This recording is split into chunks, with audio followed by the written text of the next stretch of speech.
Dari sisi penguatan demokrasi, langkah yang diduga dilakukan Pak Muldoko untuk ya, mungkin tanda kutip ini, mengambil alih ya, atau tanda kutip yang lain membajak, atau tanda kutip yang lain mengkudeta kepemimpinan di Partai Demokrat ini sangat disayangkan. Dari perspektif penguatan demokrasi ya. Kenapa?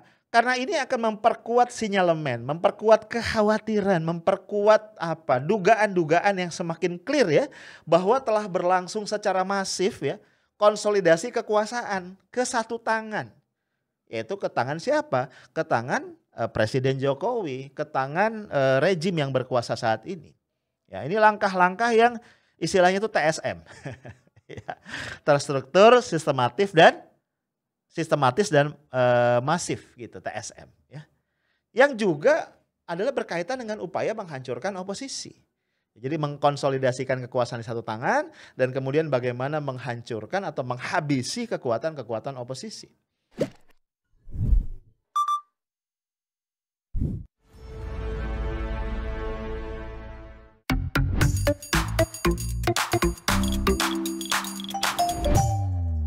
Guys, kita ketemu lagi ya. Masih hari ini nih, Rabu 3 Februari 2021.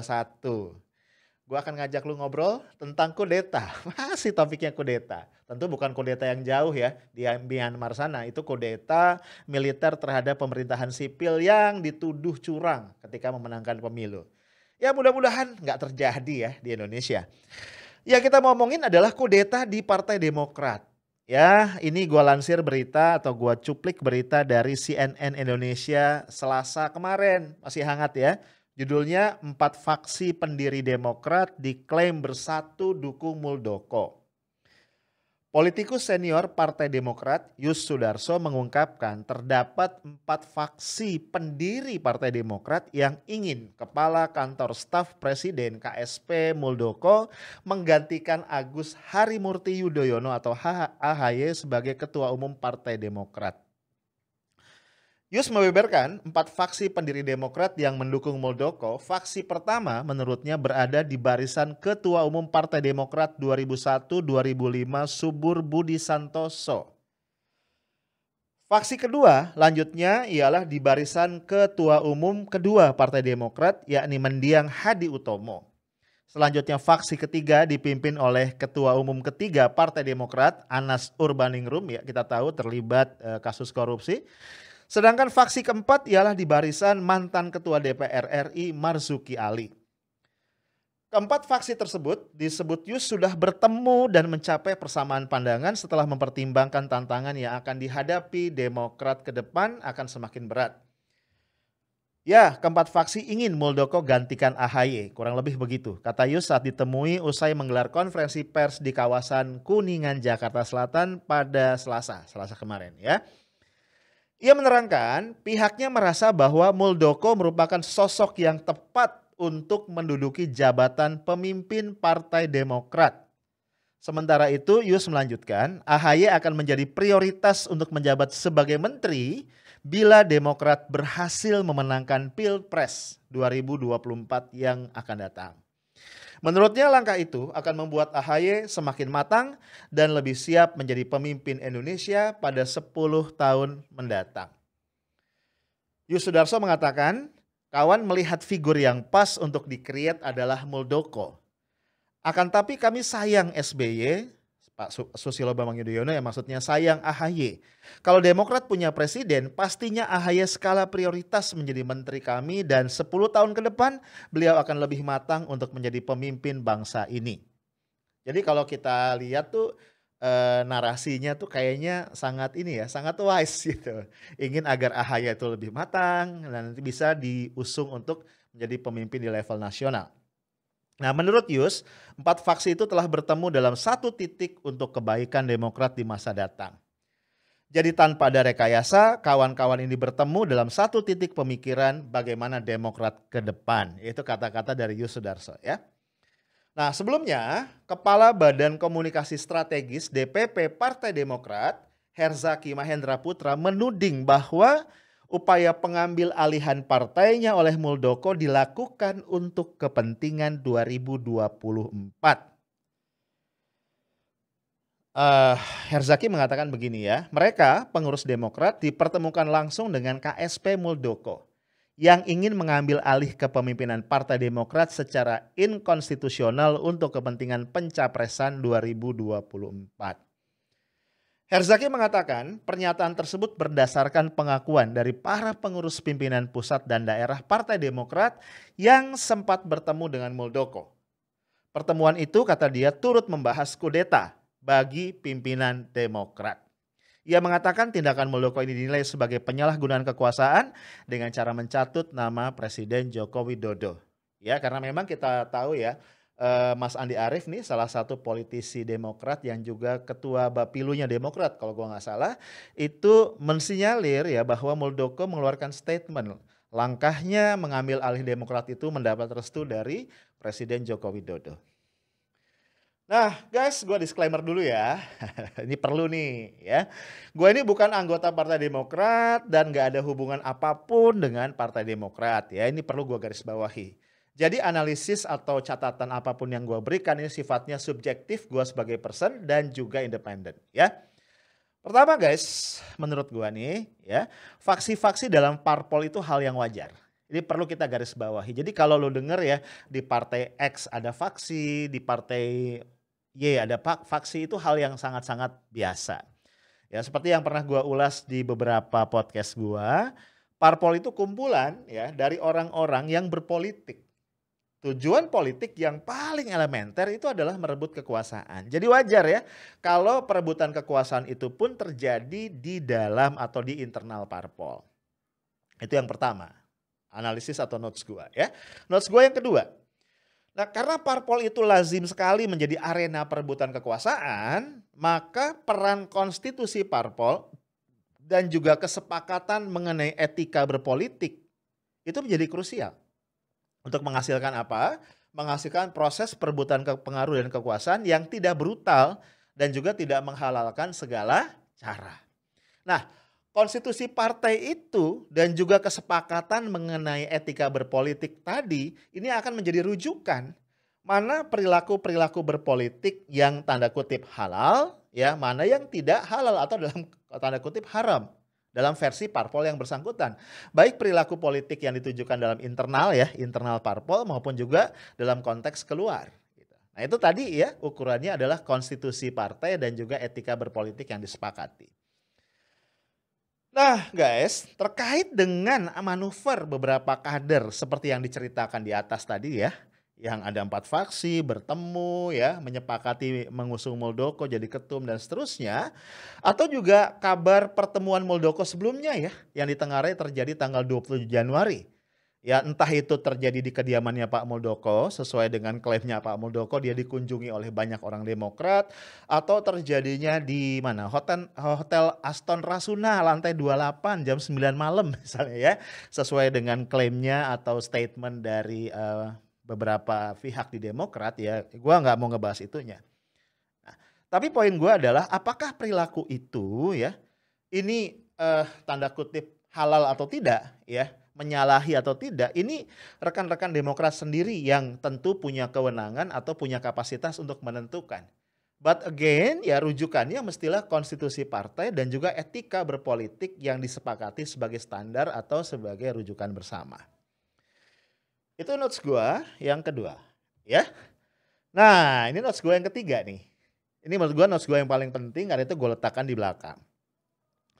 Sebagai orang di luar Demokrat guys, bagi gua nih, yang lebih krusial disorot itu adalah peran Pak Muldoko ya di dalam kekisruhan ini. Ini yang lebih penting, lebih krusial untuk kita diskusikan. Satu nih ya, walaupun dalam konferensi persnya ya yang dilakukan hari apa tuh ya, malam-malam ya, hari Senin kalau gua nggak salah ya. Itu kan Pak Muldoko menegaskan ini urusannya Muldoko ya, bukan sebagai KSP. Dan juga beliau mengatakan jangan apa-apa istana dikaitkan dengan Presiden Jokowi. Kira-kira gitulah ya kalau gue nggak salah dalam videonya. Tapi guys prakteknya itu nggak semudah itu memisahkan Muldoko sebagai pribadi dengan Muldoko seorang kepala KSP. Ya, karena orangnya tuh ya dia-dia juga gitu. Ya, Pak Muldoko nggak boleh lupa, posisi sebagai kepala KSP ini adalah peran dia yang melekat dan paling menonjol dari semua peran dia yang lain saat ini. Ya, itu yang paling diingat publik, itu yang ada di memori kolektif publik. Dia adalah kepala KSP. Nah, sehingga gue mengajukan pertanyaan yang agak jahil misalnya ya. Kalau misalnya Pak Muldoko itu nobody, ya, bukan kepala KSP, ya bukan kepala KSP nih, kayaknya ya apa iya gitu ya, ada beberapa kader Demokrat yang mungkin nggak puas ya dengan situasi yang ada, terus datang ke beliau berbondong-bondong dan menyatakan niat mengusung beliau jadi ketua umum Partai Demokrat. Nggak mungkin kan gitu ya. Gua misalnya ya bukan siapa-siapa, kan lucu aja gitu kalau tiba-tiba kader Demokrat datang ke gua, ya Pak Arief gitu. Gila kan gitu ya. Jadi maksud gua tuh yang mau gua garis bawahi adalah Pak Muldoko itu jadi somebody karena apa? Karena status yang diatribusikan kepada beliau saat ini sebagai kepala KSP. Itu catatan penting. Ya, nah nanti akan terkait dengan beberapa catatan yang lain. Ya. Nah, masih dalam konteks ini, dalam konteks peran Pak Muldoko ini, yang kedua yang gua juga ingin garis bawahi begini. Dari sisi penguatan demokrasi, langkah yang diduga dilakukan Pak Muldoko untuk ya, mungkin tanda kutip ini mengambil alih ya, atau tanda kutip yang lain membajak, atau tanda kutip yang lain mengkudeta kepemimpinan di Partai Demokrat ini sangat disayangkan. Dari perspektif penguatan demokrasi ya. Kenapa? Karena ini akan memperkuat sinyalemen, memperkuat kekhawatiran, memperkuat apa? Dugaan-dugaan yang semakin clear ya, bahwa telah berlangsung secara masif ya, konsolidasi kekuasaan ke satu tangan. Yaitu ke tangan siapa? Ke tangan Presiden Jokowi, ke tangan rejim yang berkuasa saat ini. Ya, ini langkah-langkah yang istilahnya itu TSM. Ya, terstruktur, sistematis dan masif gitu, TSM ya. Yang juga adalah berkaitan dengan upaya menghancurkan oposisi. Jadi mengkonsolidasikan kekuasaan di satu tangan dan kemudian bagaimana menghancurkan atau menghabisi kekuatan-kekuatan oposisi. Nah, bisa kita bayangkan guys, kalau so-called pengambil alihan Partai Demokrat oleh Pak Muldoko itu berhasil ya, maka beberapa tahun ke depan ini wajah demokrasi Indonesia ini akan semakin suram. Iya kan? Coba aja lu pikir, kekuatan oposisi di parlemen kita nih sekarang, oposisi formal itu kan di parlemen ya, itu bisa kita katakan ya cuma 1,5 parpol, 1,5 fraksi, yang itu pun jumlah kursinya nggak banyak, ya. Ya ini bisa semakin ciut nih, ya bisa dipastikan akan semakin ciut jika tadi pengambil alihan itu berhasil. Nah, kenapa? Ya karena kalau pengambil alihan berhasil, kita bisa pastikan 100% Demokrat akan masuk ke dalam kubu pemerintah. Tinggal satu yang di luar ya, PKS. Kita juga nggak bisa bayangin dengan 50 kursi ya, lawan 500 kursi yang lain gitu. Apalah daya yang bisa dilakukan oleh PKS. Nah, boleh dong kita jadinya menduga-duga nih guys. Keinginan beberapa kader Demokrat untuk mengusung Pak Muldoko sebagai ketua umum ini juga didorong oleh hasrat untuk dengan cepat, dengan instan mencicipi legitnya kue kekuasaan. Kira-kira istilah gua gitu. Ya, nah itu tidak akan bisa mereka nikmati ya dalam kondisi mereka ada di oposisi ataupun setengah oposisi. Itu nggak dapat. Nah, kalau Pak Muldoko ketuanya ya pasti merapat ke istana lah. Demokrat 100% ya guys. Nah guys, dalam hal ini kita sepakat pasti ya, lu sama gue harus sepakat nih, bahwa demokrasi tanpa oposisi yang signifikan tuh bukan demokrasi namanya. Ataupun kalau kita berkeras menyebutnya sebagai demokrasi, itu demokrasi yang semu. Nah, kita perlu nanya nih sama Pak Muldoko, perlu konfirmasi apakah memang itu yang diinginkan Pak Muldoko ya. Membonsai, mengerdilkan demokrasi Indonesia sehingga menjadi demokrasi semu. Istilah gue tuh demokrasi lucu-lucuan. Ya. Nah ini notes yang ketiga terkait dengan peran Pak Muldoko. Menurut gue peragaan manuver nih yang terang-terangan, terbuka, terang benderang ya dari para pejabat dan politisi, mempertontonkan proses perebutan kekuasaan menuju pencapresan 2024 itu menurut gue sangat nggak tepat gitu loh saat ini ya. Itu apa ya, sangat nggak sensitif terhadap kondisi bangsa. Ya, rakyat nih terutama kelas menengah ke bawah ini sedang mati-matian bertahan hidup berpikir bagaimana survive ya dalam menghadapi tekanan ekonomi, tekanan ketakutan ya dalam pandemi COVID-19 yang sampai hari ini nggak jelas kapan akan berakhir. Lalu bayangin ya tega aja gitu kalau ada elit politik yang malah sibuk gitu ya curi start ya untuk mendapatkan kekuasaan di tahun 2024 ketika terjadi Pilpres. Catatan gue berikutnya nih tentang peran Pak Muldoko ya dalam kekisruhan di Partai Demokrat ini. Ini agak personal sifatnya, tapi mungkin perlu juga ya gue ungkapkan. Pak Muldoko ini perlu benar-benar yakin ya, benar-benar firm gitu. Bahwa beliau tidak pernah menyatakan bahwa manuvernya mendapat restu Pak Jokowi atau sejumlah menteri di kabinet. Ini kenapa perlu gua tegaskan? Karena ya misalnya Mas Andi Arief gitu, jelas-jelas mengatakan ya bahwa dalam pertemuan yang dia yakini terjadi itu Pak Muldoko bilang bahwa dia sudah mendapatkan restu dari Jokowi dan juga teman-teman sejawatnya di beberapa menteri di kabinet saat ini. Nah itu Pak Muldoko tuh perlu firm ya bahwa memang itu nggak benar gitu ya. Itu harus dinyatakan secara loud and clear kalau memang nggak benar. Namun sebaliknya kalau sinyalemen itu benar ya dan yang gini-gini kan sebenarnya dibuktikannya gampang ya. Ya contoh lah udah mulai beredar kan foto-foto ya dari lantai 28 Aston Rasuna ya kan benar gak sih? Di situ ada Muhammad Nazarudin ya kan. Ada Johnny Allen gitu ya. Ini gue khawatir dikit lagi beredar lagi dicicil nih ada keluar foto-foto yang lain. Gue kebayang nih kan ada CCTV ya di lobi gitu ya atau di depan kamar gitu ya. Ya gue berharap aja nggak ada nih nggak sampai ada fotonya Pak Muldoko ya. Nah jadi kalau misalnya sinyalemen tadi benar ini misalnya ya karena gue juga nggak tahu benar atau enggak. Ya menurut gue lebih baik Pak Muldoko dengan gentle berterus terang. Ya, termasuk berterus terang mengenai keberadaan pertemuan yang tanggal 27 Januari di lantai 28 Aston Rasuna itu. Ya. Nah, ini menurut gua ini akan lebih maslahat ya bagi perjalanan Pak Muldoko ke depan. Menilik kapasitas beliau ya sebagai seorang jenderal senior, mantan Panglima TNI dan pejabat senior di ring 1 pemerintahan Pak Jokowi. Yang menurut gua dalam level atau kapasitas itu yang namanya integritas pribadi itu sesuatu yang harus betul-betul dijaga ya. Nah, jadi gua perlu apa ya? Mungkin bukan mengingatkan ya. Kayaknya gua Pak Muldoko ketinggian deh kalau buat gua ingetin ya. Ini mungkin apa? Suara hati gua aja dah ya. Dengan kapasitas Pak Muldoko ini, beliau punya tanda kutip ya, hutang ya. Punya hutang kepada siapa? Kepada generasi para politikus kita yang lebih muda. Ya, anak-anak muda nih yang mulai belajar berpolitik. Ya, Pak Muldoko tuh punya hutang untuk meninggalkan legacy berupa pelajaran berpolitik dengan standar integritas moral yang tinggi. Dengan standar etika yang tinggi. Ya. Menurut gua itu adalah legacy paling berharga dari seorang pejabat senior, dari seorang politisi senior, dari seorang jenderal senior sekelas Pak Muldoko kepada anak-anak muda bangsa ini.